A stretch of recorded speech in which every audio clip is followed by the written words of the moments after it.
Iran has been killing Americans for 40 years. The question is, how many American lives are you willing to sacrifice so you can state your doubts? We spent $2.2 trillion, that's trillion with a T, and we lost 4,500 American lives. He has watched his regime murder nearly 7,000 of his own citizens in the streets. In 2003, the United States invaded Iraq, believing Iraq had weapons of mass destruction, after Obama refused to enforce his own red line in Syria. America will give up and they'll quit.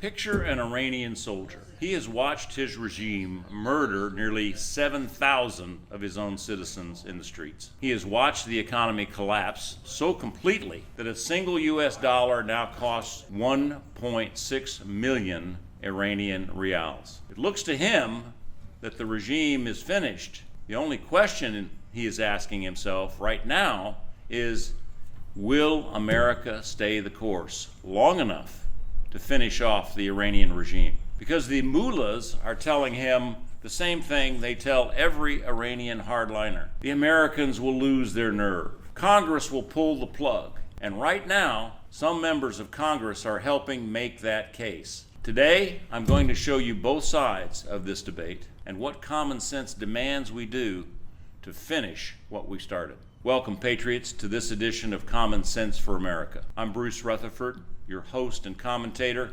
coming to you from the beautiful Westwood Golf Club in Houston, Texas. If you're watching on your YouTube, please hit that like button and subscribe. Now, let's dive in.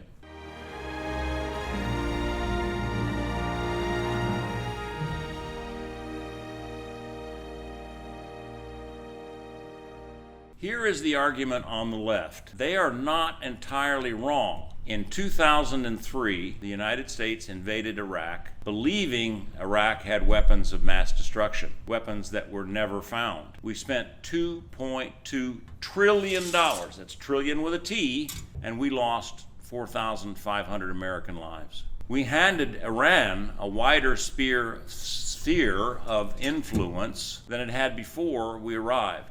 The left looks at Iran, 93 million people in a country 3 times the size of France, deeply embedded Revolutionary Guard with 190,000 personnel, and a militia of up to 1 million volunteers. And they say, this is Iraq multiplied by 10. They also raise a constitutional argument that deserves to be heard. Operation Epic Fury began on February 28th. The 60-day war powers clock has expired. Senator Tim Kaine asked Defense Secretary Hegseth, who authorized this war to continue? Now that is a legitimate constitutional question. Congress has the power of the purse. The sword and the purse must act together. And the left is not entirely wrong to raise that issue. Now here is the argument the right makes, and they're not entirely wrong either. Iran has been killing Americans for 40 years. In October 1983, Iran-backed Hezbollah killed 241 United States Marines in Beirut. In 1996, they killed 19 American airmen at Khobar Towers in Saudi Arabia. From 2003 to 2011, Iranian-backed militias killed at least 603 American troops in Iraq. Roughly 1 in every 6 American combat fatalities in that entire war was due to Iranian activity. In January 2024, they killed 3 of our service members at Tower 22 in Jordan. The regime has chanted death to America since 1979. They were building weapons to make good on that promise. The right says we are not the aggressor here.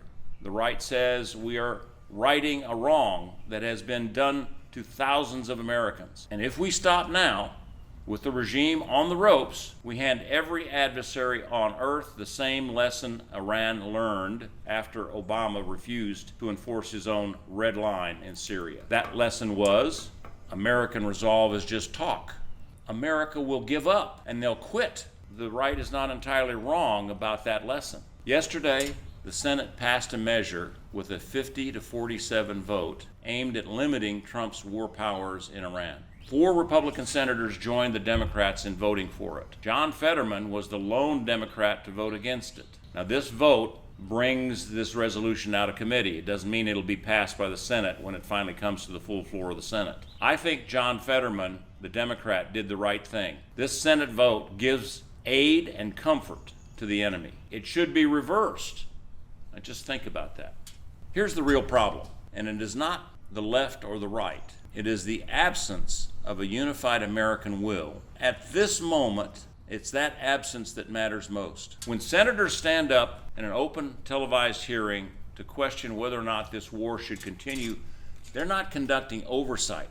They're broadcasting a message to Tehran. Iranian state television clips those hearings and runs them as proof that America will not stay the course. The question is not whether senators have the right to dissent. Of course they do. The question is, how many American lives are you willing to sacrifice so you can state your doubts for the cameras? Now, during the Korean War, there was a very serious debate inside the American government about whether to use nuclear weapons against communist China. The debate was legitimate and consequential. It scared the bejesus out of the Chinese enough to alter their calculations on the battlefield.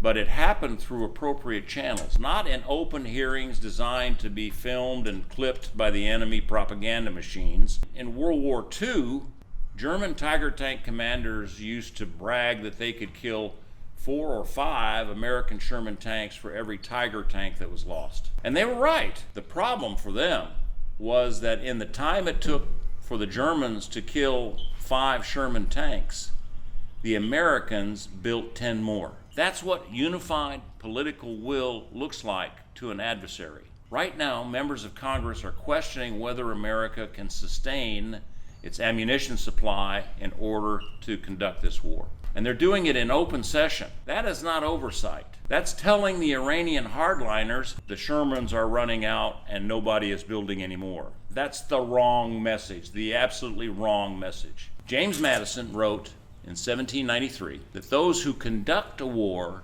cannot safely be the judges of whether that war should be commenced, continued, or concluded. That the sword and the purse must act in alignment. That alignment does not mean Congress rubber stamps everything. It means Congress debates fiercely in the right venues and then presents a unified face to the enemy. And I emphasize, a unified face to the enemy. Here is the common sense solution. The answer is not withdrawal.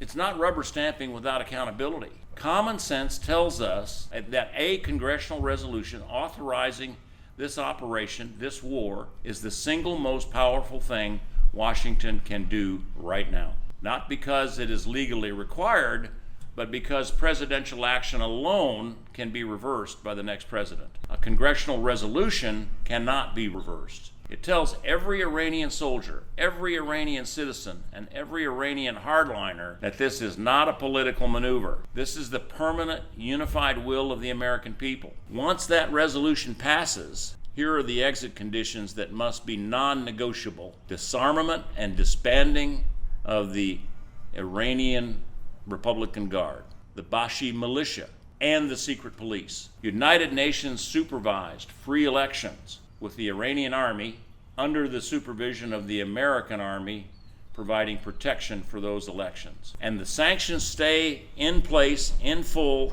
not a day of relief, until a freely elected government is certified and stable for the Iranian people.